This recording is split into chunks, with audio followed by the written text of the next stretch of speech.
Well, today is the last of the series.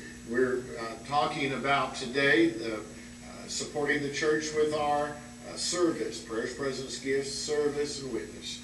And so we're going to talk about living life upside down today. I read a story from Kathy Platt in Orlando, Florida. And she was telling about visiting a neighbor. And while she was there, the 5-year-old boy pulled out his kindergarten class picture. And he sat up next to Kathy, and he began to describe each of his classmates. And he pointed to one little boy and said, "This is Robert. He hits everybody."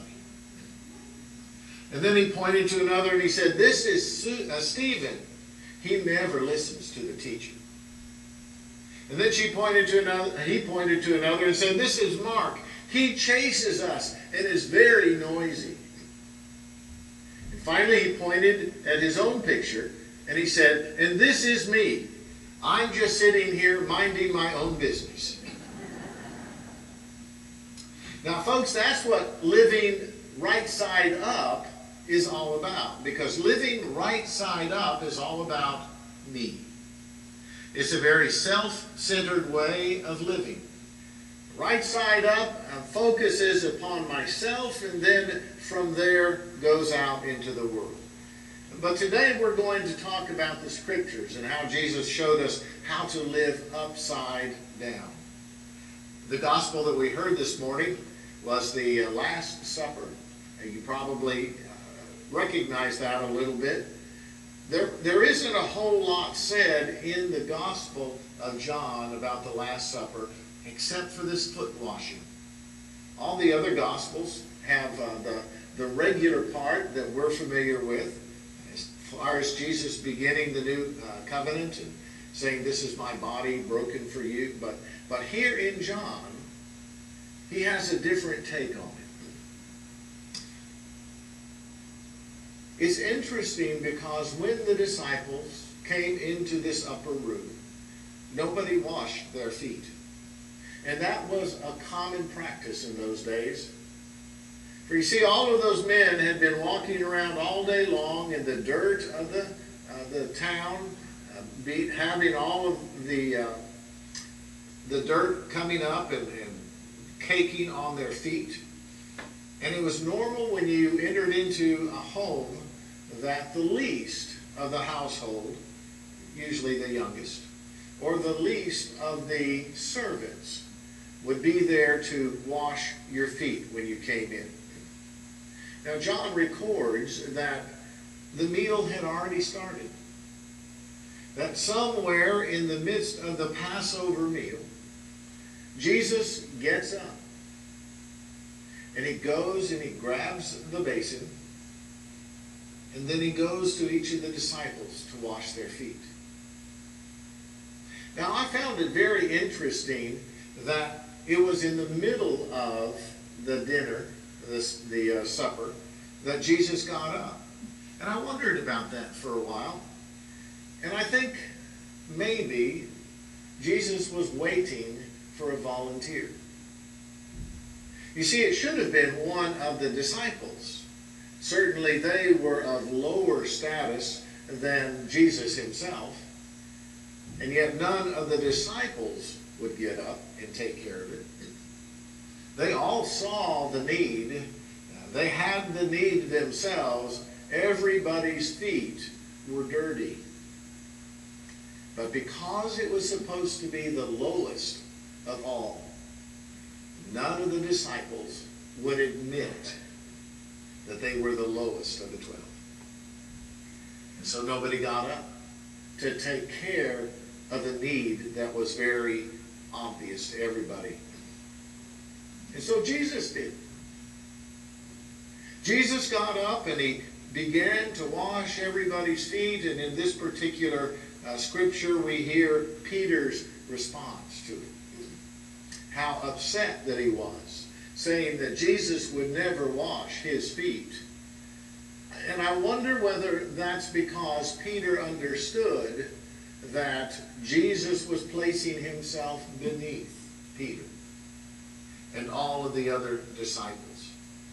And Peter knew that this was the Messiah, that his place was not to be underneath, but to be above and to be leading. Jesus wasn't the lowest. But I don't think it ever occurred to Peter to take on the lowest job. I think Peter had a much higher expectation of himself, and he was living the life right side up. I am not the lowest. I'm probably one of the highest of all the disciples. I mean, Jesus is the one that has pulled myself and two others close to him. He is the one that has said that I am the rock, and upon this rock he is going to build the church. I'm not the lowest. And so I'm going to live as if I'm not the lowest. I wonder how many of us here today are kind of like Peter in that concern. We're not the lowest. Somebody else should do it because it's beneath me. Or somebody else should do it because it's not my job. I'm not on that level. Or somebody else should do it until somebody asks me. I'm going to sit here and wait. And isn't it interesting that Jesus never asked any of the disciples to get up and to wash the feet? I'm pretty convinced after studying Peter for a while that Peter would have gotten up and washed everybody's feet if Jesus had asked him. But Jesus didn't ask. Jesus just assumed that people would get up and do what it was that they were supposed to do. And isn't it just like the disciples today, the disciples then as today, that we as Christians don't get up and do what we're supposed to do? We do a lot in this church. I'm very impressed by how much volunteer time is put in to all of the different ministries in this church. But I have also been noticing that that vast amount of volunteer time is done by a small amount of people. And I wonder, are the rest of us just sitting at the table waiting for somebody else to do it? Waiting for an invitation to get up and to do whatever it is that we're supposed to do? You see, that's living right side up. That's living with myself as the center instead of living as others are more important to us. Jesus taught us a very valuable, eternal lesson that day. He taught us how to live upside down. And if we're going to live upside down, we have to do what Jesus did. Jesus exemplified humility. And that's a key ingredient if we are going to live upside down. Now, humility is not humiliation. A lot of people hear humility and automatically go to that word, humiliation, but it really isn't the same. A lady by the name of Connie Schmatzer from Bellingham, Washington, was giving this particular story. She said, while driving my boys to the swimming lessons, Michael, age 8, saw a book my husband had left in the car. He picked it up and he read the title. "What's this book about?" he asked. "It's a book to help us become authentic Christians," I replied. He said, "Oh, yeah, that's right, Mom. Pathetic Christians." That's not what we are. Pathetic is not the same as authentic. Humility is all about living an authentic life. Humiliation is all about living the pathetic life. We were talking about that this week as we were getting ready for the sermon.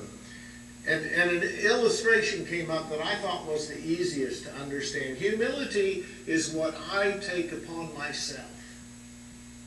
Humiliation is what other people throw at me. Humility I take on myself. humiliation other people throw at me.